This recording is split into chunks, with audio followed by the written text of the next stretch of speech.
Anyway, so we're on to atomic physics, which, as I've been kind of saying as I did my little preamble here, we're now up to the 20th century, 21st century, really. We're starting to get into from the year 1900 onwards. Something really important happened in the year 1900. Do you guys remember what was so revolutionary in the year 1900? Well, why don't we read through our notes here? By the turn of the 20th century, physicists had a pretty good grasp of how Newtonian and classical physics work. I even told you this story. In fact, when Max Planck was debating whether to be a musician or a physicist, he was advised against physics due to limited job opportunities because everything had been discovered. Hashtag, whoops. There was one video I showed you guys where the one guy, he kind of talked really fast and was like really animated. He said that they blew like a big hole in the middle of physics. Remember him saying that there? Yeah, I mean, that's essentially what happened. Einstein, Heisenberg, all of these guys here, they revolutionized physics because in the year 1900, that was when Planck came up with his quantum idea. Right? It was literally the year 1900. Planck says, what if energy can't be every single value? What if I can't have 0.0000001 joules? What if it has to be in like small groupings of something? Oh, and that changed everything. I mean, when physicists started then to do new experiments like the double slit experiment, they discover, hang on a sec, you're telling me that if I look at the electron, it behaves differently? How can me just looking at it change it? Well, right? I love this quote down here. This is Richard Feynman. I think it's safe to say that no one understands quantum mechanics. I read another quote I think I told to you. I don't remember who said it anymore, but the quote basically says, anyone who thinks they understand quantum physics doesn't. It's like if you actually think you get it, you probably don't. Which I think is cool. Like this is what I love about physics is that it, unlike say chemistry or biology, where I think a lot of the material that you're being taught there is more or less finished. Oh, I think we're fairly certain that we know. Well, actually, that's not fair to say in biology. Like say neurochemistry, I think maybe the study of the brain. We're still working on that, right? But maybe chemistry might be a bit different in that we're pretty certain we know how electrochemistry works. We know how organic chemistry works. There's not necessarily a lot necessarily being discovered still. Uh, I would imagine that in 50 years, it wouldn't be surprising to me that we have like a brand new unit to teach after this in physics, where someone from 2020, one of you guys maybe, discovers something awesome, discovers the Shulk particle, because you name it after your physics teacher. No? Anyways, I could totally see that in 50 years we have to add a new unit to physics because we've discovered something smaller. So our goal today, we need to work our way up from prehistoric models of the atom all the way up to the quantum model, and I put question marks here, and to the beyond, because this really is this is what modern physicists are working on. So, history lesson. Let's start back in 1803. And I don't believe Dalton was on your list of scientists to know about for your group presentation, but you should still know when about Dalton fits on this table. And so, anyways, hopefully you've heard of him before. 1803, Dalton presents a theory which had a couple of main points to it. Basically, his concept is that he thought that there were indivisible particles. He figured that at some point we must have the smallest piece of matter we can have where we can't cut it in half anymore.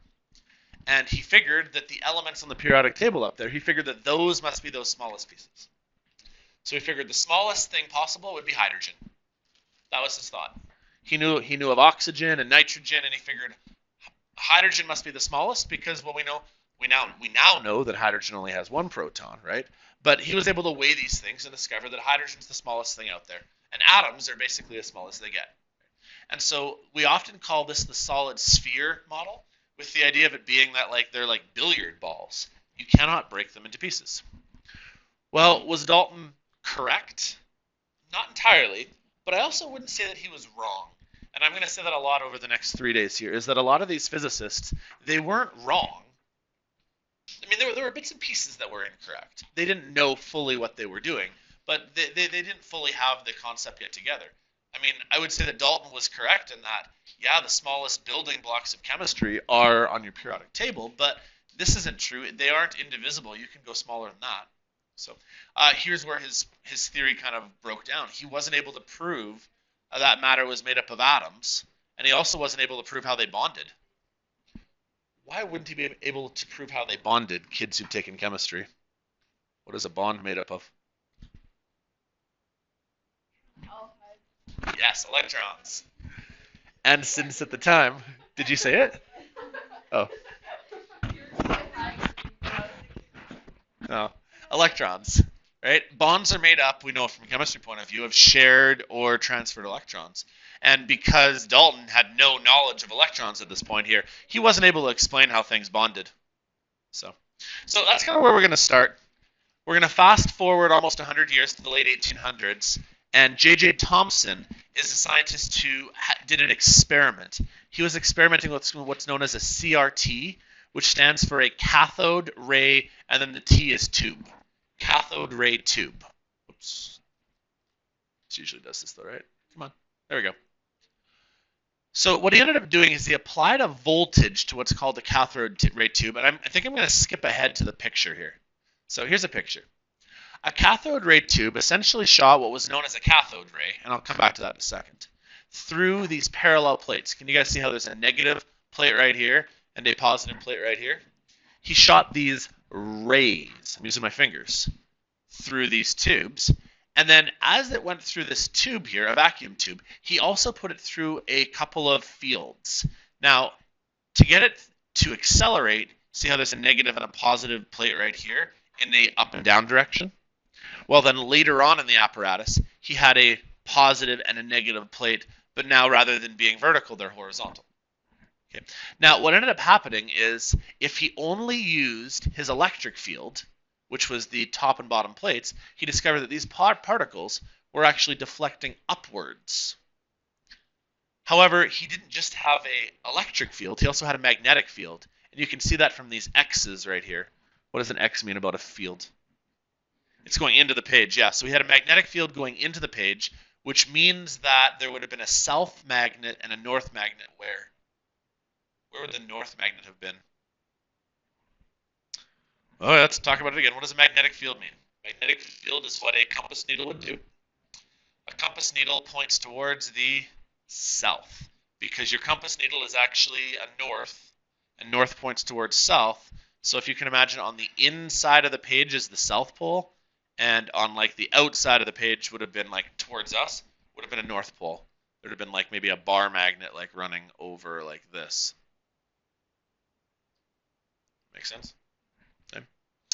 Okay, so you guys can read the picture here. If he turns on only the electric field, I just want to erase this stuff here. If he turns on only the electric field, then the particles deflect upwards. If he turns on only the magnetic field, they deflect downwards. And if he turns on both of the fields, he could actually get them to go straight through. Well, don't read the slide that we had beforehand, unless you already have. Then I guess don't answer if you know the... Well, whatever. What sort of particles would behave like this? What are cathode rays? They're electrons. Yeah, you didn't know it at the time. We didn't coin that term just yet, but they were electrons. Because look, how would electrons behave? Here's a negative, here's a positive.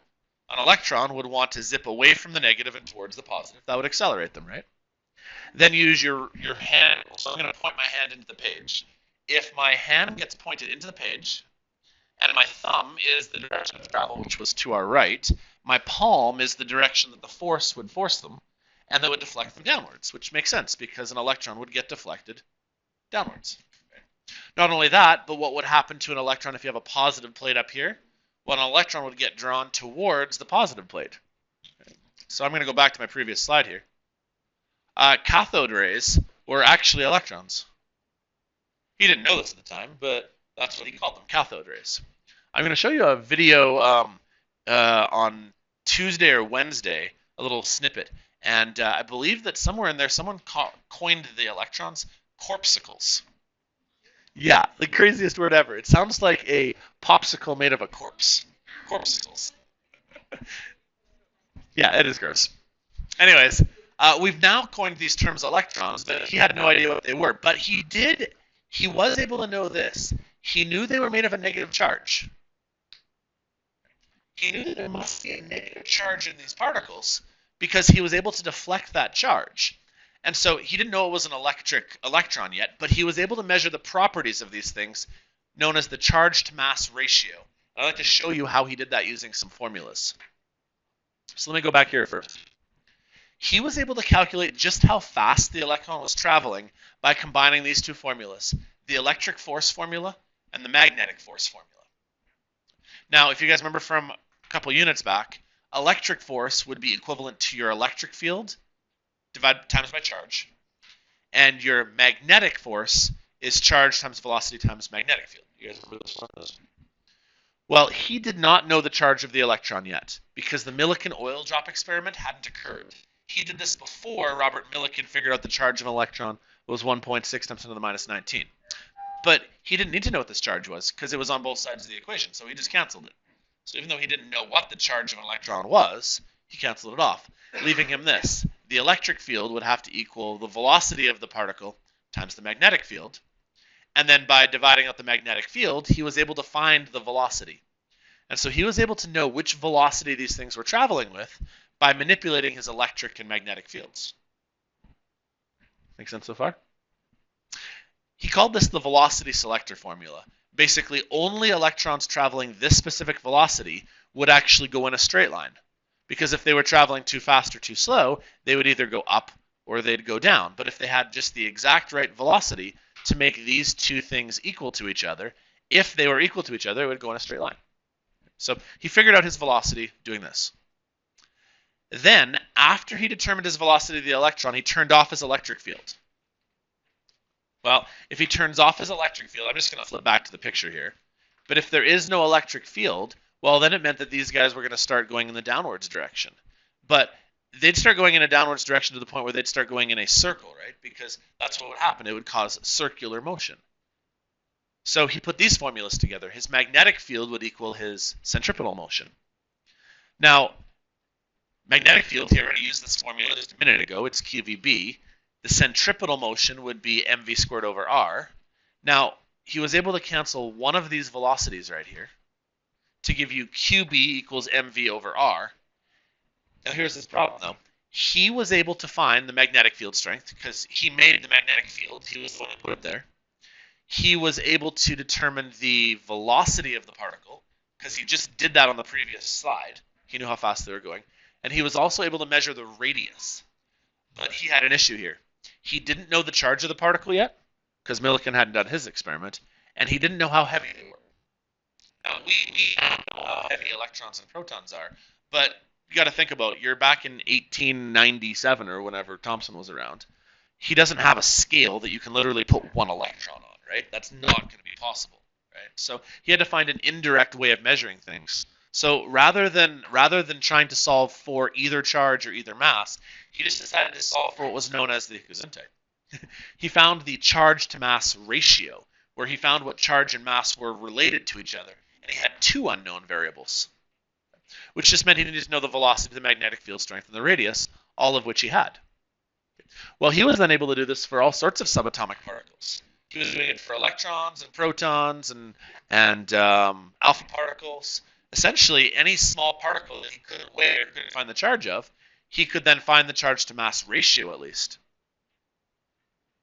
Okay, based on this work, he made some conclusions. First of all, his cathode rays, he discovered that the charge to mass ratio of these was bigger than any previously known ion. Now, there were ions that were previously known due to chemistry. For example, calcium 2+. What would the charge on a calcium 2+ be? Well, we know now that the charge on a calcium 2+ would have been 2 times 1.6 times 10 to the minus 19, right? That's how many charges there would be on calcium. But calcium's mass is absolutely massive, right? And so when you're dividing by a mass value for calcium, since calcium is so large, it means that the charge to mass ratio would have been very, very low.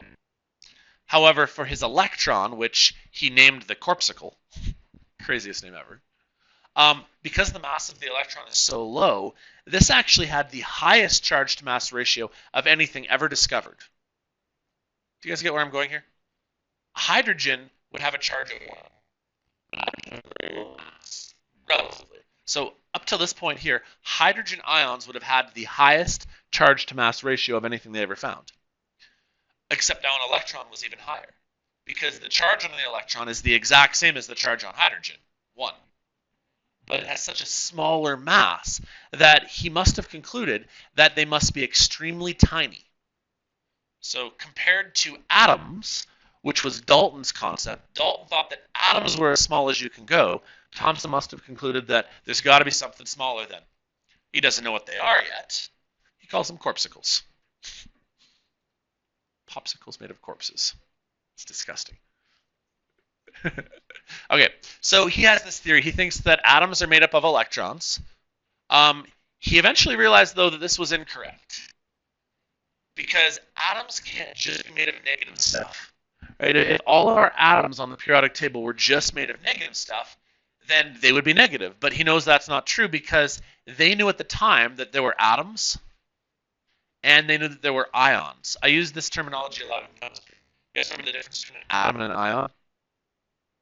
An atom is neutral. An atom has no charge to it. It has equal number of protons and electrons. We know that now. He didn't know that. Give me an example of an atom that he might have known about that he knew had no charge. What sort of atoms on the periodic table never have a charge? Good job. The noble gases. Yeah, he would have known that atoms exist for sure based on helium and neon and krypton and some of those gases that there was no way to make them charged. You know what I'm saying there? So he knew that atoms existed that were neutral, and so therefore it must not be possible for you to have only negatives inside of these charged particles. Okay, so here's his theory. He had what we call now the plum pudding model, which he basically thought, well, what if there was like a core which was like positively charged material, and inside that core you had floating little negative bits. And the reason why it was called plum pudding is because it matched a very popular dessert at the time, which basically plum pudding means you have a bunch of raisins inside of pudding, and the raisins were supposed to be electrons, corpuscles, negative charges, just kind of floating around inside. That was his theory. A positively charged like center. Not like a nucleus, though. He didn't think of a nucleus. He just thought like that the material that it was floating around in was positive, and that there were electrons floating around. So that was his theory. Was he right? Not entirely. Was he wrong? About certain things, but like he did have some good ideas. Well, it wasn't until Robert Millikan came along, and we've already discussed the Millikan oil drop experiment, that everything changed. Because as soon as Millikan was able to do his experiment, he determined the fundamental charge on an electron. Again, we didn't call it an electron yet, but he found that fundamental charge on an electron by doing this experiment. The electric force of two plates was made, and then he sprayed in some oil of some kind, and the force of gravity would logically want to pull these oil drops downwards. But he got them to hover there, and he just looked at them through like a magnifying glass and was able to see that these little particles were just hovering there. Well, he was able to weigh the mass of these particles, and at this point here, we had understood Newtonian physics, so gravity was well known. Now, his electric field strength he was able to calculate because he manipulated the voltage and the distance between these plates. I'm going to have to sit closer, sit somewhere else here. He was able to manipulate the voltage and the distance between the plates, and by doing that, he was able to solve for the charge. You guys remember talking about this experiment before? Now, the charge of these particles always came in multiples of 1.6 times 10 to the minus 19, which I think I have written on my next slide here. All of the charges seems to be multiples of this. Honestly, to me, this is kind of like the quantum concept. Right? The idea that charge is also quantized. You can't get lower than this. You can't have 1.5 times 10 to the minus 19. Right? The lowest number you can have is this one right here. So anyways, once he found this elementary charge number, then this allowed physicists to find the mass of the electron. They knew that the electron itself was going to be very, very tiny. They had concluded that already. But as soon as they had calculated the mass, as soon as they had found the charge, well, once they found this charge value right here, then it was very easy for them to calculate the mass. And so due to the combination of Thomson and then later Millikan, we were able then to discover that the electron has this mass right here. We can't put an electron on a scale and weigh it, right? But indirectly, they were able to calculate its mass. So I think it was brilliant, actually. Okay, well, this continues until... This continues on until a little bit later in the 18th century, 19th century, Ernest Rutherford comes along. Ernest Rutherford, actually, a cool story about him is that he taught at a university in Canada. I want to think it was McGill or McMaster. He actually has a Canadian connection, I believe. So, anyways, Ernest Rutherford wants to build on this and figure out what atoms are made up as well. So he shot an alpha particle, which we write using this notation, a 4 and a 2. And we use the Greek symbol for alpha, which looks like kind of like the fish symbol. An alpha particle has 2 protons and has 2 neutrons, so a total mass of 4, but it has no electrons on it. Essentially, an alpha particle is helium minus the electrons. If you could take helium and strip away the electrons, this is an alpha particle. So he shoots this at what was known as his gold foil experiment. So his friends Geiger and Marsden. Do you guys recognize the name Geiger, by the way? We named the Geiger counter after him. It's a device that measures radioactivity. So a Geiger counter is what a bomb squad might use to figure out whether there's nuclear material in the bomb. Anyways, Geiger and Marsden set up radioactive. Hey, that's why they named after him. A sample of radium inside a lead box. So I've got a picture here. Maybe I'll show you the picture here. They've got a lead box. And now, normally lead is very good for shielding radioactive material. So they put a little source of something that's radioactive inside here to protect themselves from dying due to radiation poisoning.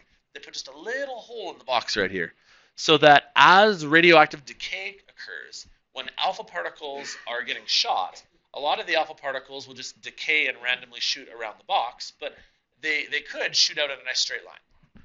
Only the ones that fit just through that really tiny hole there. Does that make sense? That was his way of making it so that the particles were always in a constant straight line. Right? Anyways, he shoots it at gold foil. And what ends up happening is he expected this to happen. He expected, according to the Thomson model of the atom, for all of his alpha particles to just shoot right through the atom. Because he figured, well, there's just these small little electrons kind of sitting everywhere here. He knew that alpha particles were bigger than electrons because he knew their charge to mass ratio, so he knew they were larger. He figured electrons are so small that it should just phase right through.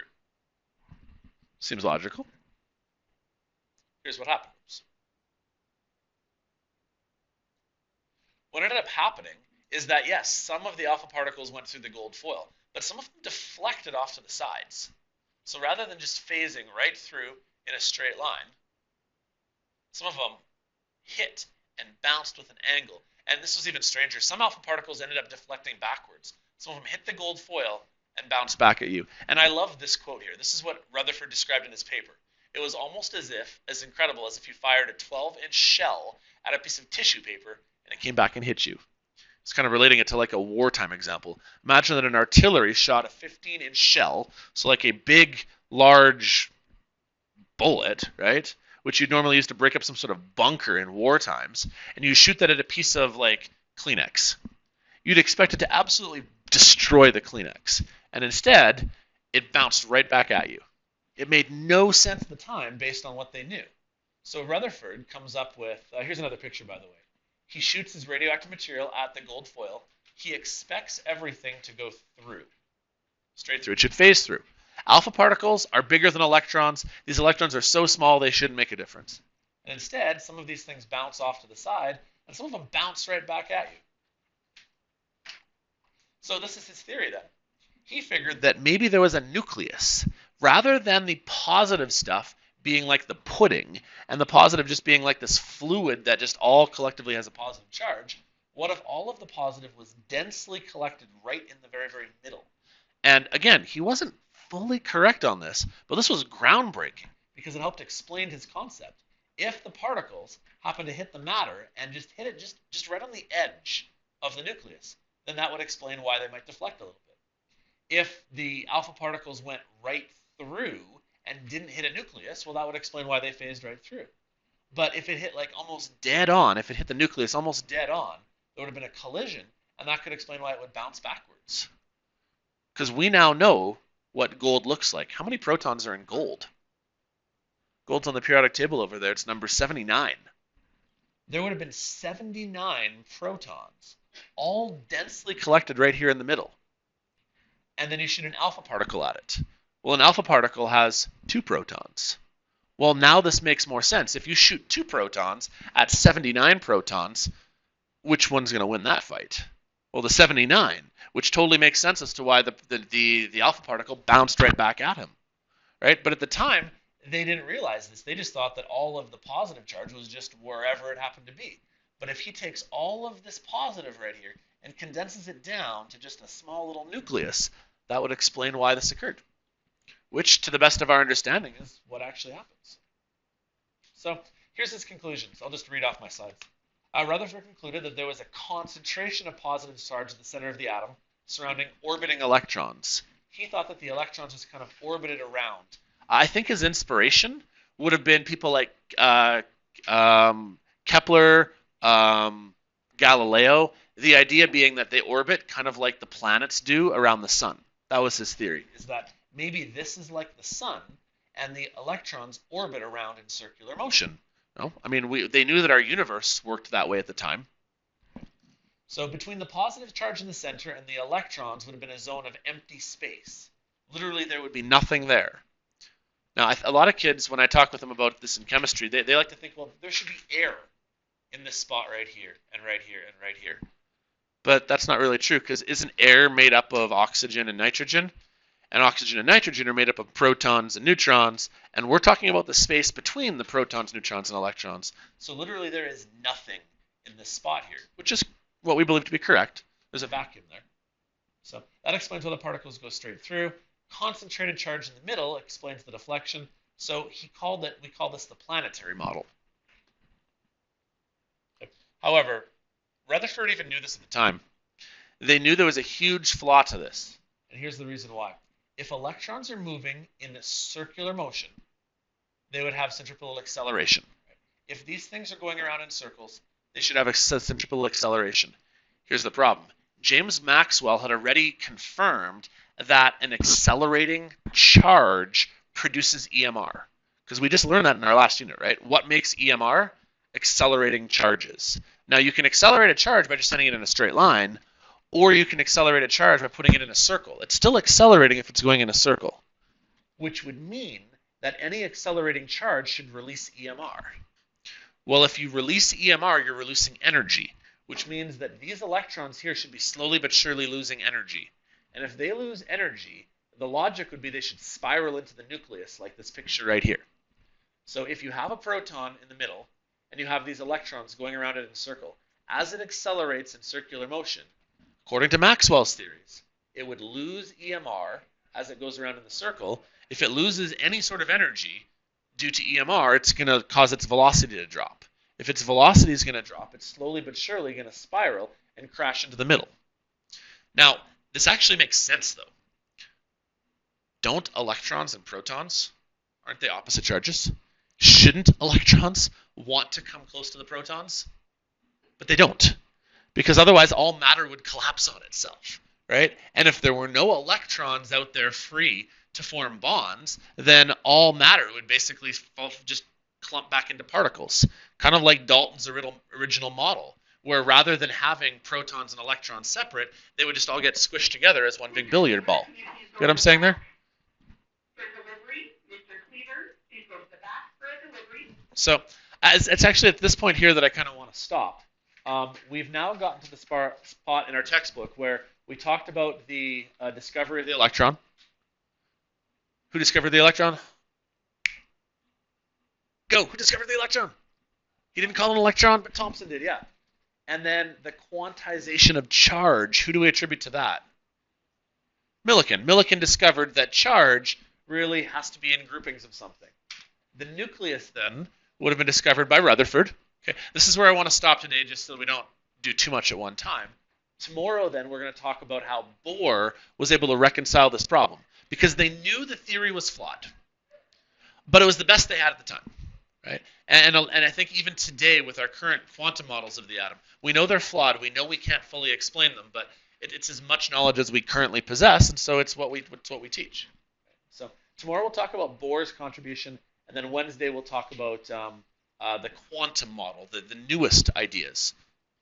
Does that make sense? That was our last slide, correct? Okay. I need to give you some suggestions here. You need to read your textbook as well. That's why I threw this slide on here. We covered kind of 3 chapters today. But I'd like for you guys, for the last little bit of class here, rather than working on an assignment or I mean, if you got to catch up on old stuff, do that. But read your book, right? Because in this section here, you need to know the history, you need to know the theories, you need to know the formulas, the context behind how our physics is developed. Because this is not a math unit. There's hardly any math. You'll find this is more like biology in a way, where it's just a bunch of memorization of, maybe like social studies, actually.